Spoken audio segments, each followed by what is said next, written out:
સાથે હું છું સંજીવની। સૌથી પહેલા એક બ્રેકિંગ ન્યૂઝની વાત। ખોડલધામ ટ્રસ્ટના ચેરમેન નરેશ પટેલનું એક પોસ્ટર સોશિયલ મીડિયા પર વાયરલ થયું છે, જેમાં નરેશ પટેલને મેનેજમેન્ટ ગુરુની સાથે સીએમ પદના ઉમેદવાર ગણાવવામાં આવ્યા છે।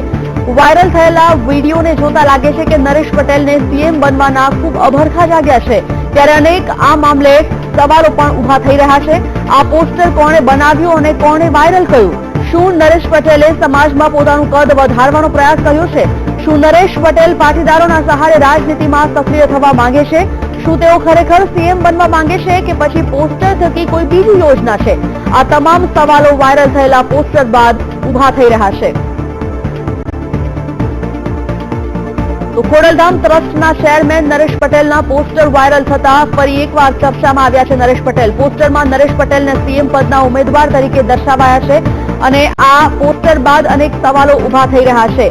સીએમ બનવાના અભરખા નરેશ પટેલને જાગ્યા છે કે કેમ જેવા સવાલો અત્યારે ઉભા થઈ રહ્યા છે, કે પછી પાટીદારોની આડમાં નરેશભાઈ પટેલ ફરી એકવાર રાજનીતિમાં સક્રિય થવા માંગે છે? નરેશ પટેલને મેનેજમેન્ટ ગુરુની સાથે સીએમ પદના ઉમેદવાર દર્શાવવામાં આવ્યા છે। આ પોસ્ટર વાયરલ થતા ફરી એકવાર વિવાદ ચગ્યો છે। વાયરલ થયેલા વિડીયોને જોતા લાગે છે નરેશ પટેલને સીએમ બનવાના ભરખા છે। ત્યારે અનેક સવાલો પણ ઉભા થઈ રહ્યા છે। આ પોસ્ટર કોણે બનાવ્યું, કોણે વાયરલ કર્યું? શું નરેશ પટેલે સમાજમાં પોતાનું કદ વધારવાનો આ પોસ્ટર થકી પ્રયાસ કર્યો છે? શું નરેશ પટેલ પાટીદારોના સહારે રાજનીતિમાં સક્રિય થવા માંગે છે? શું તેઓ ખરેખર સીએમ બનવા માંગે છે ખરી, કે પછી પોસ્ટર થકી કોઈ બીજી યોજના છે? આ તમામ સવાલો અત્યારે ઉભા થયા છે આ પોસ્ટર વાયરલ થયા બાદ।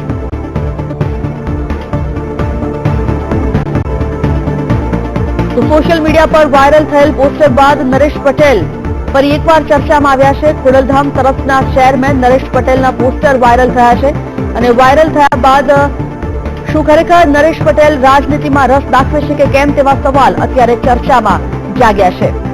વાયરલ થયેલા વિડીયોને જોતા લાગે છે નરેશ પટેલને સીએમ બનવાના અભરખા જાગ્યા છે। વીટીવી સંવાદદાતા જોડાઈ ગયા છે રાજકોટથી અનિરુદ્ધ નકુમ, તેઓ સાથે વાતચીત કરીએ। અનિરુદ્ધ, ખોડલધામના ટ્રસ્ટના જે ચેરમેન છે નરેશ પટેલ, તેમના પોસ્ટર વાયરલ થતા કેટલાક વિવાદ ચગ્યો છે। આ પોસ્ટર વાયરલ થયા બાદ પડઘા શું પડ્યા છે, ચર્ચાઓ શું ચાલી રહી છે?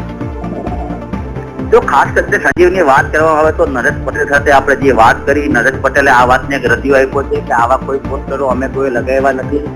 આ પોસ્ટરો ક્યાંથી આવ્યા, કેવી રીતે આવ્યા એ અમને કઈ ખબર નથી। એટલે નરેશ પટેલે એક જાહેરાત કરી દીધી છે કે આવા પોસ્ટરો કે હું મુખ્યમંત્રી બનું છું તેવી કોઈ વાત નથી, કોઈ વાતમાં ડર નથી, મારી પાસે કોઈ પણ પક્ષ આવ્યો નથી, મને ખબર નથી કે આ પોસ્ટરો કેવી રીતે લાગ્યા છે। સંજીવની અનિરુદ્ધ, પોસ્ટરમાં ઘણા બધા સવાલો ઉભા થયા છે। ક્યાંક ને ક્યાંક સીએમ બનવાના અભરખા નરેશ પટેલને જાગ્યા હોય જેવા સવાલો ઉભા થઈ રહ્યા છે। પાટીદારોના જે સહકાર થકી શું ખરેખર તેઓ રાજનીતિમાં સક્રિય થવા માંગે છે કે કેમ તેવા સવાલો પણ અત્યારે લોક ચર્ચામાં છે। આ બાબતે નરેશ પટેલ સહિત કોઈ અન્ય પાટીદારોની પણ કઈ આવી છે ખરી પ્રતિક્રિયા સામે? સંજીવની અંદરખાને વર્ષોથી વાત ચાલી આવે છે કે જે ખોડલધામ ટ્રસ્ટ બનાવવામાં આવ્યું છે, ખાસ કરીને નરેશ પટેલને એક પ્રમોટ કરવા માટેનું આખું એક ટ્રસ્ટ ઉભું કરવામાં આવ્યું છે। અને તમે જોયું કે આખું નરેશ પટેલે જે પ્રમાણે જજમેન્ટની 20 થી 25 લાખ લેવા માટે સમાજના લોકોને એકઠા કર્યા, તેનું કારણ પણ એક રાજકીય નીતિ ગણી શકાય। એટલા માટે કે કદાચ આગામી દિવસોની અંદર કદાચ કોંગ્રેસ પક્ષ, ભાજપ તો કદાચ સ્વીકાર ન કરે, પણ કોંગ્રેસ પક્ષ નરેશ પટેલને એક મુખ્યમંત્રી તરીકે લઈ આવે તો નવાઈ નહીં, તેવી પણ એક ચર્ચા સૌરાષ્ટ્રની અંદર અત્યારે જોર મચાવી રહી છે। અનિરુદ્ધ, આ પ્રકારના પોસ્ટર વાયરલ થયા બાદ કઈ સામે આવ્યું છે ખરું કે આ પોસ્ટર કોણે બનાવ્યું, કોણે વાયરલ કર્યું? જી પરેશભાઈ ગજેરા છે, જે ખોડલધામના પ્રમુખ છે, અને નરેશભાઈ પટેલ છે। અત્યારે આપણે વીટીવીની ટીમ છે અત્યારે નરેશભાઈ પટેલની ઘરે જ ઉભી છે, તેની સાથે આપણે વાતચીત કરવાની પ્રયત્ન કરશું। પણ અત્યારે એક વાત એવી આવી રહી છે કે જે પ્રમુખ છે નરેશભાઈ એવો રજૂ આપ્યો છે કે આ જે પોસ્ટરો છે કોને બનાવ્યા અમને ખબર નથી, કેવી રીતે બહાર આવ્યા અમને ખબર નથી। આ વાતથી અમને સાવ અજાણ જેવું તે લોકો કહી રહ્યા છે। એ સંજીવની અનિરુદ્ધ, ક્યાંક ને ક્યાંક તેઓનો જે આખો પ્રતિક્રિયા તેઓની સામે આવી છે, તેઓનું કહેવું છે કે આ પોસ્ટર ક્યાંથી આવ્યા, કોણે બનાવ્યા તેઓની જાણ સુદ્ધા તેઓને નથી। તો ક્યાંક ને ક્યાંક આ પોસ્ટર શું સૂચવે છે તે બાબતે તેઓએ કઈ વાત કરી છે ખરી?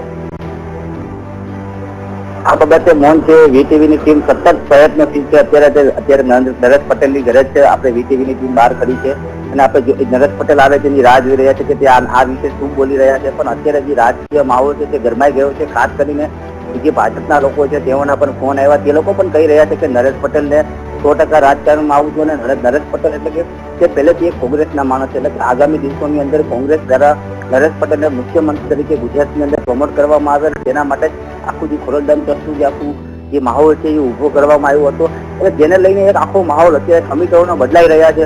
એટલે આગામી દિવસોમાં શું થાય શું નહીં થાય, પણ જયારે નરેશ પટેલ રૂબરૂ આવે ત્યારે આખી વસ્તુની ખબર પડશે. અનિરુદ્ધ, નરેશ પટેલ અત્યારે આવે ત્યારબાદ તેઓની પ્રતિક્રિયા સામે આવશે. રાજકોટમાં અત્યારે કઈ કઈ જગ્યાએ કેટલા વિસ્તારોમાં અને કેટલા પ્રમાણમાં પોસ્ટર લગાવવામાં આવ્યા છે?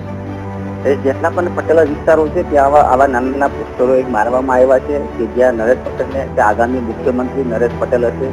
કયા પક્ષમાંથી હશે તે હજી સુધી કોઈ નથી ખબર, પણ ભાજપના જે સચોટ સૂત્રમાંથી જે આપણને માહિતી મળી રહી છે તે લોકોએ આપણને કહી દીધું કે નરેશ પટેલ આગામી દિવસની અંદર કોંગ્રેસના મુખ્યમંત્રી તરીકે પ્રમોટ થાય તો નવાય નહીં. એટલે એક રાજકીય ગતિવિધિ જે તેજ થવાની છે. આગામી 2017 ની વિધાનસભાની ચૂંટણી આવી રહી છે, તેને લઈને ગતિવિધિ તેજ થઈ રહી છે. ત્યારે હવે જોવાનું રહેશે કે નરેશ પટેલ આ બાબતે શું કહેવા માંગે છે.